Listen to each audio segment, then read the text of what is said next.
오늘 교육위 국정감사에서는 대통령실 의전비서관 자녀의 학폭 의혹이 제기돼 대통령실이 조사에 착수했습니다. 김승희 의전비서관은 즉각 자리에서 물러났습니다. 오늘 정치권 이슈를 정광재 국민의힘 대변인, 임세은 민주당 국민소통위 상임부위원장 두 분과 함께합니다. 안녕하십니까? 네, 안녕하세요. 네. 먼저 조금 전에 대통령실에서 브리핑을 통해서 김승희 대통령실 의전비서관 사표 수리 얘기가 나왔습니다. 네. 먼저 이 대응에 대해서 어떻게 보셨는지요? 오늘 국정감사에서 김승희 의전비서관에 대한 아들에 대한 학폭 의혹이 제기가 됐죠. 김용호 민주당 의원이 이 문제를 제기했는데 사실 이번 국정감사 기간 동안에 크게 이슈가 된 국회의원들의 이 이슈 발굴, 문제 제기가 크지 않았는데 이번 이슈 가장 컸었던 이슈라고 판단이 듭니다. 그만큼 대통령실에서도 이 문제를 엄중하게 인식하고 즉각적인 대응에 나섰다고 봅니다. 김승희 비서관이 일각에서 김건희 여사와 좀 친분이 있기 때문에 대통령실에서 근무를 하고 있다라는 의혹도 사고 있었는데 그런 분일수록 더 엄중하고 강력한 조치가 필요했었다고 보고요. 대통령실의 이번 즉각적인 조치는 물론 문제는 있었습니다만 그 문제를 풀어가는 가장 첫 단추를 꿰었다고 봅니다. 네, 어떻게 보셨습니까? 저는 사실 좀 많이 놀랐습니다. 어떻게 이런 일이 일어날 수 있었는지 제가 귀를 의심할 지경이었습니다. 어떻게 초등학교 3학년 학생이 초등학교 2학년 학생한테 전치 구주를 입힐 수 있는 상황이 있을 수 있을까? 아니 어른이 해도 좀 어렵지 않을까요? 어떻게 초등학교 3학년이 전치 구주를 어떻게 한다? 그러니까 보니까 내용이 리코더나 이런 걸로 막 때렸다고 하더라고요. 그러니까 그 사진을 공개하지 못할 정도로 너무 가혹했기 때문에 공개를 못했다라고 하는데요. 그러니까 물론 대통령실에서는 이번에 이제 빠른 조치를 취했습니다만 만약에 국정감사에서 이게 안 드러났다 하면 그땐 조치가 없었을 겁니까? 예를 들면요. 너무나도 가혹한 일이지 않겠습니까? 특히나 이 김승희 의전 비서관 같은 경우에는 김건희 여사와 대학원 동창이다 할 정도로 가까운 사이로 알려져 있습니다. 그렇기 때문에 더욱 이 인사 검증이나 이런 부분이 더 철저해야 함에도 불구하고 지금까지도 여전히 일을 했었다. 그리고 문제는 국정감사에 드러났지만 그 전에는요. 그 김승희 비서관의 와이프 그 사모님께서 자녀가 출석 정지가 해제된 이후에 카톡 프로필을 바꿨어요. 뭐로 바꿨나?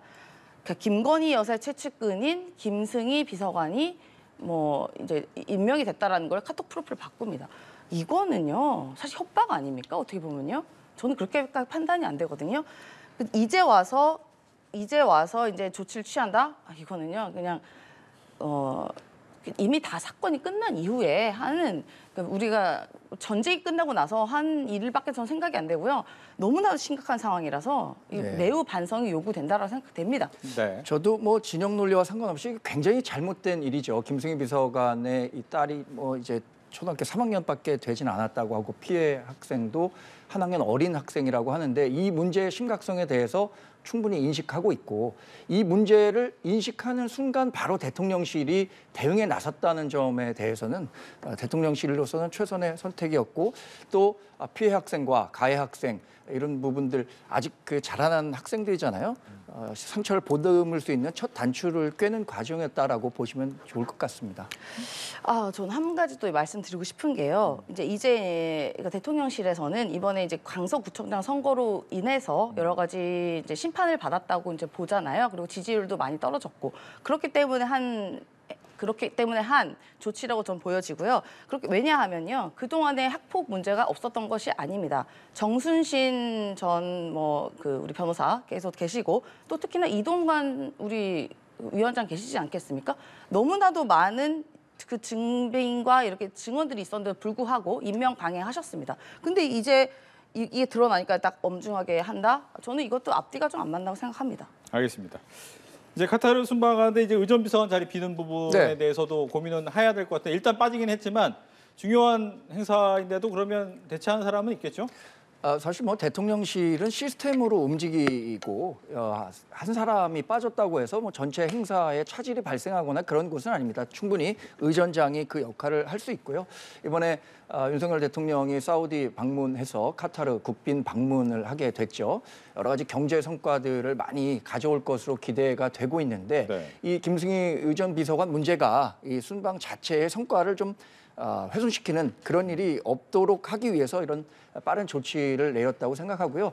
우려하시는 뭐 행사의 차질이나 이런 것들은 대통령실 내에 의전장 또 뭐 의전 시스템이 충분히 구비되어 있기 때문에 걱정하실 필요는 없다고 생각합니다. 알겠습니다. 이제 첫 고위 당정 협의 회가 이제 모레 열리게 되죠. 이 부분에 대한 얘기를 해볼 텐데 좀 요즘에 분위기가 바뀐 거 아니냐 이런 얘기가 나오고 있어요. 이번 질문은 민주당 쪽으로 먼저 질문을 드릴게요. 좀 이렇게 새롭게 회의하고 하는 모습이 좀 달라진 걸로 보이십니까? 그 당정 협의라는 게 그동안 있었던 거에 대한 국민들이 의구심이 있죠. 과연 있었나? 왜냐하면요. 그 당정 협의가 있었고 나서는 무엇인가의 결론이 나오고 어떠한 조치가 나오고 어떤 게 나와야 되는데 그동안의 당정 협의가 그냥 약간 만남, 어떻게 보면 약간 티타임 같은 느낌이었기 때문입니다. 기억이 안 나다는 것은 그야말로 성과가 별로 없었다라는 것을 이야기를 하는 것이고요. 지금 장소가 이제 바뀌었다고 이야기를 하시는데 장소는 별로 중요한 게 저는 아니라고 생각을 합니다.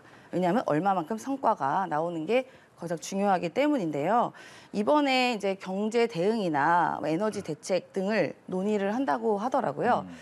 근데 이제 가장 중요한 것이 또 뭐 에너지 대책도 있지만 경제 아니겠습니까? 지금 경제 상황이 매우 엄중합니다. 그 엄중함이 그냥 엄중한 게 아니라 매우 심각하게 엄중합니다. 왜냐하면 지금 현재 경제 성장률이 1.4% 일본보다 뒤떨어져 있는 일본의 장기 30년보다 뒤떨어져 있는 성장률을 기록하고 있고요. 심지어 그 국제 신용기관 그 피치 같은 곳에서는요. 우리나라 경제 성장률 내년은 1%라고 예측합니다. 1% 성장률은요. 성장이 아니라 지체되어 있는 그냥 정체되어 있는 상태인 것입니다. 그리고 우리나라 또 금리 3.5%로 이제 얼마 전 동결을 했고요. 가계부채 세계 1위입니다. 그러니까 불황형 경제 수지가 지속되고 있는 정체되어 있는 어떻게 보면 잃어버린 면역이 될 수도 있는 매우 심각한 상황입니다. 장소가 중요한 게 아니라 내용이 중요하다. 그럼 내용에서 뭘 발굴할 것인가? 저는 그게 더 궁금합니다. 그러니까 그리고 가장 중요한 것은요. 어쨌든 뭔가 국정 운영을 하기 위해서는 제1당 야당의 협조가 가장 많이 필요하다고 저는 생각이 됩니다만 우리 대통령께서는 단 한 번도 야당 대표를 만나지 않았고 영수회담 계속 제안했지만 만나지 않았습니다. 그럼 뭘로 어떻게 협치를 하고 어떻게 경제 운영을 하고 어떻게 민생을 챙길 건지가 정말 궁금하지 않을 수가 없습니다. 네, 장소보다 내용이 중요하고 대통령은 왜 영수회담에 응하지 않느냐라는 부분까지 이야기를 해주셨어요. 네. 물론 내용이 가장 중요하죠. 그런데 내용이 내일 나오는데 오늘 어떤 내용도 나오지 않을 것이다라고 섣불리 평가하는 것은 좀 시기상조라는 생각이 들고요. 메시지만큼 중요한 게 메시지를 전달하는 메신저의 역할이잖아요. 장소도 굉장히 중요합니다. 그런 면에서 이 당이 좀 주도권을 갖고 이번 그 경제 위기라든가 현재 민생 위기를 극복하겠다는 차원에서 국회에서 10개월 만에 당정 협의회가 개최되는 건데요. 이 자리에서 주요 의제가 지금 말씀하신 뭐 최근 경제 상황과 또 에너지 수급 안정 대책, 농산물 수급 안정 대책 이런 것들이 논의가 될 예정입니다. 최근에 경제 환경이 어려운 것은 뭐 비단 우리나라뿐만 아니라 전 세계적으로 상당히 어려운 상황이고요. 그동안에 뭐 우리의 경제 정책이 뭐 오롯이 다 실패했다라고 볼 수 있는 것은 아니고요. 그렇기 때문에 이 현재 위기를 극복하기 위한 방안들을 어떻게 더 효율적으로 잘 만들어낼 것인가를 내일 당정협의회를 통해서 발표할 예정이니까 그 내용도 직접 한번 살펴보시고 이후에 어떻게 정부도 대책과 관련한 내용들을 실천 과제로 가져갈 것인지에 대해서 평가를 해주시면 좋을 것으로 생각합니다. 알겠습니다. 그러면서 이제 정쟁 현수막 철거 얘기도 함께 해볼게요. 이제 국민의힘 같은 경우에는 조금 변화된 모습이 정쟁성 내용의 현수막을 좀 철거하겠다라고 하면서 좀 띄고 있어요. 그리고 논평도 약간은 자제하겠다. 대변인도 맡고 계신데 이런 부분은 어떻게 하고 있습니까? 지금 조금 변화하고 있다고 해서 제가 좀 섭섭합니다. 저희 당은 많이 변하고 있습니다. 지금 김기현 대표 2기 체제가 완성이 됐고요. 인적 구성도 마무리됐습니다. 그리고 처음 나온 메시지 가운데 하나가 이제 정쟁하지 않고 민생 챙기고 경제 챙기겠다는 메시지입니다. 그 상징적 표현으로 지금 이 정쟁과 관련한 많은 현수막들을 철거하고 민생과 관련한 메시지를 직접적으로 국민들에게 전달하겠다는 겁니다. 제가 오늘 지금 방송에 나오는 현장에 한번 가봤어요. 근데 사실 이 5개 광고물법 등이 막 그 약간의 계약 과정을 거치면서 미관도 해치고 이런 네. 것들이 많았는데 정쟁과 관련한 얘기 이제 그만하고 국민의힘은 민생과 경제를 챙기겠다는 메시지를 강력하고 일관되게 내고 있습니다. 이런 메시지 변화의 과정을 지켜보십사 하는 부탁을 다시 한번 드릴 뿐입니다. 네, 민주당에서 어떻게 보셨습니까? 아니 근데 너무 당연한 얘기인데요. 그게 마치 대단한 것처럼 하시는 게 저는 참 신기할 노릇입니다. 보통은요. 집권 여당은 당연히 정쟁에 휘말리지 않습니다. 당연히 그 정부에서 추진하고 싶은 여러 가지 정책과 노선과 청사진을 그리고 그것을 국민께 알리는 것이 집권 여당의 그런 보통의 모습인데 그동안에 사실상 어떻게 보면은 보통의 이런 사안과 좀 다르게 너무나도 정치적인 메시지를 많이 현수막에 내걸었었죠. 그냥 보면 이재명 대표 방탄이니 뭐니. 근데 이거는요. 여당에서 할 수 있는 현수막의 내용이 아닙니다. 근데 그동안 그렇게 했는데 이제 와서 이제 안 하겠다고 이제 꼬리 내리는 듯한 모습은 뭐 저는 모르겠습니다. 뭐 어쨌든 뭐 바람직할 수도 있어. 이제 와서 이제 제대로 된 정상적인 절차로 가는 것 같긴 합니다만 집권 여당이라는 것은 무한한 책임감을 요구합니다. 민생과 경제에 무한한 책임감을 요구하지만 그동안은요 전혀 하지 않았죠. 저는 한 가지 궁금한 게요. 윤석열 대통령 정권 취임하고 나서 과연 국정 과제가 무엇인지, 국정 철학이 무엇인지, 앞으로 어떻게 국정 운영할 것에 대한 청사진을 단 한 번도 들은 적이 없습니다. 저만 못 들었는지 모르겠지만요. 저는 들은 적이 없고 이제 와서 이제 정쟁을 멈춘다. 그냥 당연한 겁니다. 당연한 건데 이제 와서 이제 뜨거 하는 것밖에 저는 보여지지 않습니다. 네. 근데 이런 문제는 뭐 특정 정당, 한 개인 정당, 하나의 정당의 문제라고 보지는 않습니다. 집권 여당으로서 막중한 국정 운영이라는 책임을 갖고 있습니다. 또 경제 성과로 국민들의 삶의 질을 높이는데 정부와 당 모두 헌신하고 기여해야 하는 게 뭐 본령이라고 봅니다. 그 과정의 변화 이런 것들을 지켜보시면서 이제 총선 6개월 남았다고 하지 않습니까? 이런 과정들을 보면서 이 총선 앞으로 남은 6개월 후에 유권자들께서 좋은 평가를 내려주실 거라고 저희는 생각하고 경제, 민생을 챙기겠다는 메시지를 계속해서 내고 있는 거고요. 저도 지금 대변인으로 활동하고 있습니다만 말씀하신 것처럼 우리가 꼭 필요한 뭐 얘기는 하겠지만 네. 정쟁을 유발할 만한 논평은 쓰지 말자라는 대변인단의 의지도 좀 있다는 것도 한번 살펴봐 주시기 바랍니다. 알겠습니다. 혁신위원장 얘기로 넘어가겠습니다. 뭐 네. 계속해서 아직까지는 국민의힘 얘기를 하고 있는데 혁신위원장 많은 사람 이름이 나오지만 특히 한 4명이에요. 윤희숙 전 의원, 하태경 의원, 김한길 국민통합위원장, 김병준 전 비대위원장 4명이 하마평에 오르는데 이 중에 있습니까? 아니면 전혀 외부에서 오는 겁니까? 지금 말씀하신 4명의 하마평에 오른 분들 가운데 한 분이 혁신위원장이 될 수도 있고 네. 그 가능성도 물론 열려 있죠. 그러나 그렇지 않을 가능성도 열려 있다는 것을 염두에 두셔야 될 것 같고요. 사실 오랜 그 진통 끝에 옥동자가 탄생하는 겁니다. 저희는 이 옥동자를 탄생시키기 위해서 지금 지도부가 고심에 고심을 더하고 있는 것 같고요. 그리고 2기 지도부가 구성된 지가 시기가 많이 되지 않았기 때문에 김기현 대표를 중심으로 2기 지도부가 어떤 인물이 가장 혁신을 위한 적임자라는 것에 대해서 굉장히 깊은 고심을 하고 있습니다. 그래서 시기에 쫓겨서 어떤 사람을 반드시 내놔야 한다라는 것보다는 정말로 혁신을 하고 당의 변화를 이끌어올 수 있는 사람을 어떻게 모시고 와서 이 당의 변화를 이끌어낼 수 있을 것인가 이 부분에 더 주목하고 있습니다. 네.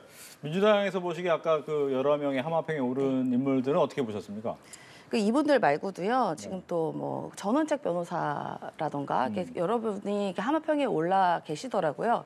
근데 이제 이게 이렇게 면면을 따지는 것보다는요. 왜 혁신이 필요한가에 대한 자숙이 필요한 게 아닌가 저는 생각이 듭니다. 그러니까 혁신을 하겠다고 했잖아요. 그럼 왜 혁신을 할까요? 우리 국민의힘 당에서요. 문제가 있으니까 하겠다고 하는 거 아닙니까? 그 문제가 있다는 것은 이른바 이번에 총선이 아니라 그 강서구청장 선거에서 심판을 받았고 그렇기 때문에 이제 국민의 민심이 무섭다는 것을 알았기 때문입니다. 그러면은 국민의 민심이 무엇인가를 살펴보는 것이 혁신의 기본이죠. 국민의 민심은 무엇인가? 아직까지 저는 파악을 못하고 있는 것 같다는 생각이 드는 게요. 이번에 강서구청장 선거는 민주당이라는 회초리를 통해서 윤석열 정권을 심판한 겁니다. 그러니까 윤석열 대통령에 대한 심판인 것이에요. 근데 아무도 이 국민의힘에서는 윤석열 대통령이 심판받았다는 얘기를 아무도 하지 않습니다. 윤석열 대통령에 대한 심판이라고 국민들은 얘기하고 있어요. 소리 높여 얘기하고 있습니다. 1년 반 동안 참았어요. 지지율 1%가 돼도 하고 싶은 거 하겠다라고 하는 대통령, 그리고 나와 반대되는 이야기는 전체 공산주의라고 하는 대통령, 1+1은 나머지는 100이라고 하는 주장하는 대통령, 그리고 무슨 이념이 가장 중요하다는 대통령에 대한 명백한 심판을 한 겁니다, 이번에. 그러면 그것에 대한 반성이 우선인 거지, 몇 면이 누가 오든 그게 무슨 상관입니까? 그거에 대한 반성이 먼저 우선이 돼야 되는 것이죠. 그렇기 때문에 지금 국민의힘에서도 이 문제가 있으니까 혁신위원장 누가 올 거지라는 얘기를 하는 거 아니겠습니까? 그렇기 때문에 대통령에 대해서 가감 없이 비판할 수 있고 누군가 쓴소리도 할 수 있는 누군가 필요한 것이라고 저는 생각이 됩니다. 저희 국민의당은 지금 굉장히 반성하고 있습니다. 그래서 혁신위원회를 구성하겠다고 한 거고요.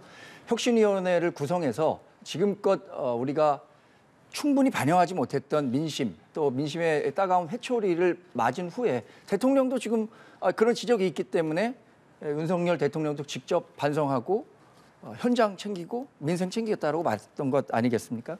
그래서 이런 변화의 과정, 반성의 과정 가운데 혁신위가 구성되는 것이고, 민주당도 불과 한두 달 전에 혁신위원회가 활동했었던 거 아닙니까? 그러니까 당은 항상 위기가 있고 민심과 괴리됐을 때는 이런 혁신의 과정을 거쳐야 하는 것이라고 생각이 들고요. 이번 혁신위원장 인선과 관련해서는 지금 지도부 내에서 김기현 대표에게도 쓴소리할 수 있는 사람, 또 대통령에게도 쓴소리할 수 있는 사람을 직접 골라야 이 진짜 혁신의 의미가 있다고 생각하기 때문에 이 시간이 좀 길어지는 것이죠. 혁신위원장으로 인선이 되는 사람이 나오면 여러분들이 아니면 시청자 여러분이나 국민 여러분들이 생각하시는 것 이상의 깜짝 인사가 될 수도 있고요. 또 당을 아주 안정적으로 차분하게 획기적으로 변화시킬 수 있는 사람이 될 수도 있는 거니까요. 그 과정도 한번 지켜봐 주시면 좋겠습니다. 네, 지금 계속 얘기했던 것과의 연장선일 수도 있을 것 같은데, 앞서서 이제 민주당 입장에서는 강서구청장 선거가 이제 윤석열 대통령에 대한 심판이다라고 하는 부분이 있었어요. 아마 여론조사 결과를 보면서 좀 더 얘기를 나눠보면 좋을 것 같은데, 지금 보니까 지지율이 30%로 6개월 만에 최저치를 기록했다라는 여론조사 결과가 나왔습니다. 이게 시간이 17일부터 어제 19일까지의 조사 기간이었는데, 이 보궐선거 이후 약 일주일가량 후에 조사로 볼 수가 있었습니다. 여기에 대해서 민주당은 어떻게 보시는지, 또 국민의힘은 어떻게 보는지 얘기를 듣겠습니다. 먼저 민주당 이번에 드릴게요. 그 지지율이 지금 이제 30%. 근데 저는요, 여기서 가장 중요한 것은요, 제가 항상 늘 이야기하는 것은 대통령의 부정 콘크리트라는 것입니다. 약 55에서 65 사이 왔다 갔다 하거든요. 근데 그 안에는 오차 범위도 분명히 있을 수 있고요. 근데 대통령실에서는 긍정에 대한 평가가 어떨 때 약간 1%, 2% 오를 때가 있어요. 그러면은 지지율이 올랐다. 그래서 막 환호할 때가 있고 언론에서도 나옵니다. 윤석열 대통령 지지율 얼마큼 올랐다. 근데요, 가장 중요한 것은 지금까지 윤석열 대통령 취임하고 나서 이 부정에 대한 콘크리트 부정이 바뀐 적이 별로 없어요. 그러니까 저희가 이 숫자를요, 지금 강서구청장 선거에서 예를 들어 50 아까 60 가까이 59대 39 이렇게 아마 차이 났던 걸 제가 알고 있는데, 이 숫자는요 공고한 숫자였습니다. 우리가 못 본 숫자가 아니에요. 그동안에 윤석열 대통령에 대한 부정 숫자가 59가 끊임없이 59에서 그 오차 범위에 왔다 갔다 했지만 이 부분입니다. 근데 이 부분을 그동안 간과한 거예요. 윤석열 대통령께서. 이걸 무시했기 때문에 지금의 사태가 일어난 것이고, 그렇기 때문에 국민께서 60% 가량 국민이 대통령이 잘못하고 있다고 계속 끊임없이 말을 하고 있는 겁니다. 그것에 대한 반성이 없이 어떻게 혁신이 일어나고 바뀔 수가 있겠습니까? 아까 말씀하신 것처럼 국민의힘이 바뀔 거라고 얘기하셨지만요, 대통령께서 안 바뀌세요. 지금 대통령이 지금 강서구청장 선거 이후로 어떠한 반성의 메시지를 냈습니까? 낸 메시지는 국민의힘에서 선거 치른 게, 그러니까 대통령실에서 선거 치른 게 아니다. 국민의힘에서 치르는 거라는 무슨 유체 이탈 같은 메시지를 냈기 때문에 국민이 도대체 우리가 해초리를 들었는데 도대체 왜 모르는 거냐? 이렇게 얘기를 드리는 거거든요. 저는 그래서 지금 30% 떨어졌지만요, 이제부터 민생 문제가 시작이 될 것이고, 우리 경제 문제는 보통은 1년 주기로 턴어라운드에 옵니다. 이제 금리 오르고 여러 가지 상황상 이제 앞으로 경제가 더 어려운 상황이 오게 되면 아마 저 지지율은 더 무너질 수도 있다라고 말씀드리고 싶습니다. 예. 윤석열 대통령이 강서구청장 보궐선거 이후에요. 여러 번 메시지를 냈습니다. 국민의 민심을 제대로 챙기지 못한 부분, 그리고 자기부터 반성하겠다고 하고 당과 정부도 변해가겠다라는 메시지를 계속해서 냈던 것이죠. 과거에 대한 반성 지금 하고 있습니다. 그런 과거에 대한 반성이 있기 때문에 대통령의 이런 변화 메시지도 나오고 있는 것이고, 과거 우리가 뭐 이념과 과거사 이런 문제들에서 벗어나서 지금 민생과 현장 챙기겠다라는 게 윤석열 대통령의 언급 아니겠습니까? 저와 내가 돌이켜보고 반성할 것이다라는 얘기도 했고요. 소통 부족 지적 많이 받기 때문에 저도 많이 반성하고 있다라는 윤석열 대통령의 직접 메시지도 있었습니다. 이런 반성을 바탕으로 앞으로의 여론을 전환시키는 게 중요하다고 봅니다. 사실 여론은요, 일정의 좀 흐름이라는 게 있습니다. 그렇기 때문에 지금 30%까지 떨어진 건 과거에 있었던 뭐 장관 인사라든가 이재명 민주당 대표가 법원에서 소명은 됐지만 영장은 기각된 것, 이런 것들이 겹치면서 국민의힘과 대통령 지지율 모두 좀 하락하는 모습을 보였는데 지금의 혁신을 바탕으로 저희는 반드시 턴어라운드해서 6개월 후로 앞으로 다가온 총선에서 반드시 승리해서 윤석열 정부 성공한 정권으로 만들겠다라는 각오를 당과 대통령실 모두 다지고 있다는 사실을 말씀드립니다. 알겠습니다. 그다음은 이제 다음 문제로 좀 넘어가 볼게요. 민주당 쪽 얘기로 넘어가 보겠습니다. 시간 관계상 민주당 같은 경우에 이제 이재명 대표의 당무 복귀 얘기가 계속 나오고 있죠. 이제 민생 드라이브에 본격 시동을 건다. 민생 얘기를 결국 꺼내셨어요. 뭐 그냥 지금 꺼낸 게 아니라요. 원래 그냥 꺼내고 그동안 있었다. 지속적으로 저희는 민생 문제에 대해서 굉장히 챙겼고 얘기를 드렸습니다. 왜냐하면 지금 집권 여당과 대통령실은 그동안 민생 문제에 굉장히 소홀했었기 때문입니다. 그래서 여러 가지로 뭐 저희는 그 당 정책도 많이 냈고요. 그런데 정책을 내고 법을 위반을 해도 그 본회의가 통과된 법안을 대통령께서는 번번이 거부권 행사해서 사실 어떻게 보면 야당 발목 잡기를 대통령께서 하셨죠, 그동안에. 그래서 저희는 민생이 그동안 이제 있었던 일이 없었던 일이 아니다. 그래서 그동안 집권 여당에서 챙기지 못했던 이런 민생 문제를 그동안 야당에서는 꾸준히 챙겨왔고 노력해왔고 이게 뭐 새삼스러운 일은 아니다라고 저는 봅니다. 네. 야당 발목 잡기가 아니라 국정 발목 잡기가 맞는 표현 아니겠습니까? 윤석열 대통령이 지난 1월 1년 5개월 동안의 개혁 과제, 또 법안으로 자신이 내세웠던 공약들을 실천하기 위해서는 법적인, 그러니까 입법적 조치들이 반드시 바탕이 돼야 하는데, 지금 국회에서 절대 다수를 가지고 국민의힘이나 대통령실이 추진하고 있는 정책에 대해서 입법적으로 반대하고 있는 사람들이 어느 사람인지 저는 한번 자문해 보지 않을 수 없을 것 같다는 생각이 듭니다. 그래서 저는 이제 이재명 대표가 23일에 당무에 복귀한다고 하죠. 그런데 뭐 지금까지 놓여 있었던 사법 리스크, 이제 한 주에 한 두 번 정도는 반드시 그 재판장에 나가서 재판을 받아야 된다고 하지 않습니까? 그런데 이게 일반적으로 이루어지는 아주 간단한 재판과는 달리 굉장히 그 수사 자료가 방대하고요.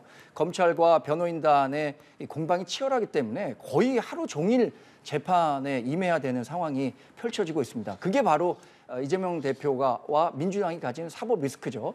이 사법 리스크를 해결하는 데 있어서 먼저 민주당이 앞서야 할 것이라고 생각이 들고요. 또 민주당이 그동안 이 가결파와 반대파 이 관련해서 내분이 좀 있었는데, 이런 문제들도 현명하게 민주당도 잘 풀어나가기를 하는 바람을 갖고 있습니다.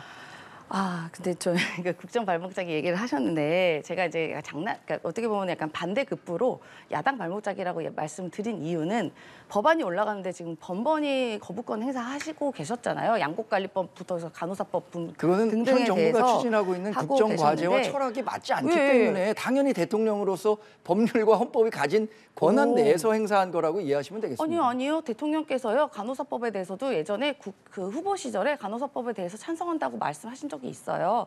네, 그런데 번번이 하셨죠. 양곡관리법도 마찬가지입니다. 그 후보 시절의 얘기와 대통령 되고 왜 얘기가 달라집니까? 어제 나와 오늘에 나와 싸우는 건 아니지 않겠습니까? 그 대통령께서도 이번에 계속 얘기하신 게 연금개혁, 노동개혁, 69시간 얘기 나왔죠. 교육개혁, 5세 아동 나왔죠. 그다음에 의료개혁, 이번에 좀 뭐 1,000명 늘린다고 하지 않겠습니까? 일관성이 없어요. 5세 나와서 그때 국민적 여론이 안 좋아지면 그냥 바로 없어졌죠. 노동개혁 69시간 어디 갔어요? 연금개혁은 도대체 어디 갔습니까? 근데 말만 하고 그다음에 이루어지지 않았던 것이 지금 윤석열 정부에서 하는 일입니다. 그런데 무슨 야당이 얘기한다? 야당은 노력하고 있어요. 최대한 협조하기 위해서. 전 야당이요. 뭐 무조건 반대하는 게 아니라요. 정부가 잘 나가고 우리나라가 잘 발전되기 원하는 게 야당이지 뭐 발목 잡기 무조건 하는 게 아닙니다. 대통령께서 근데 올라온 법원도 맨날 거부권 하면 어떻게 야당이 뭘 하겠습니까? 여기까지 반론 듣겠습니다. 네, 거듭 말씀드리지만 대통령이 거부권을 행사하는 것은요. 대통령이 가진 헌법과 법률이 가진 권한 내에서 행사하는 겁니다. 민주당이 추진하고 있는 정책에 대해서 윤석열 정권이 추구하고 있는 정책적 방향과 다르다면 그걸 어떻게 대통령이 거부하지 않고 바로바로 통과시킬 수 있겠습니까? 그러니까 국회 내에서 국민의힘이 반대하는 법인지 뻔히 알면서도 국회에서 가진 절대 다수의 의석을 바탕으로 법안을 만들어내는 것 자체가 좀 무리가 있는 거라고 저는 판단합니다. 아, 대통령께서 얘기하셨다니까 예전에 이거 하겠다고. 근데 그 그거 했는데 과정에서 왜 그걸 거부권 하시냐고요. 악마는 디테일이 있다고 아니요. 하죠. 원론적인 그리고 내용은 같지만 거부- 그 내용의 속살에 숨은 내용까지 잘 살펴봐야 한다는 그러니까 견제와 얘기를 담고 균형의 있습니다. 거부권이라는 게 대통령의 권한이면요. 탄핵권이라는 게 국회의 권한이 있습니다. 그리고요. 그럼 지금 뭐 대통령 탄핵하겠다는 건 아니지 아, 않습니까? 권한을 얘기 드리는 겁니다. 그 알겠습니다. 반대 급부로. 네, 저희가 이제 더 하고 싶었던 질문이 있었는데 시간 네. 관계상 여기까지 해야 될 것 같습니다. 오늘은 정치 이슈와 관련해서 정광재 국민의힘 대변인, 임세현 민주당 국민소통위 상임부위원장 두 분과 함께했습니다. 오늘 얘기 잘 들었습니다. 고맙습니다. 감사합니다.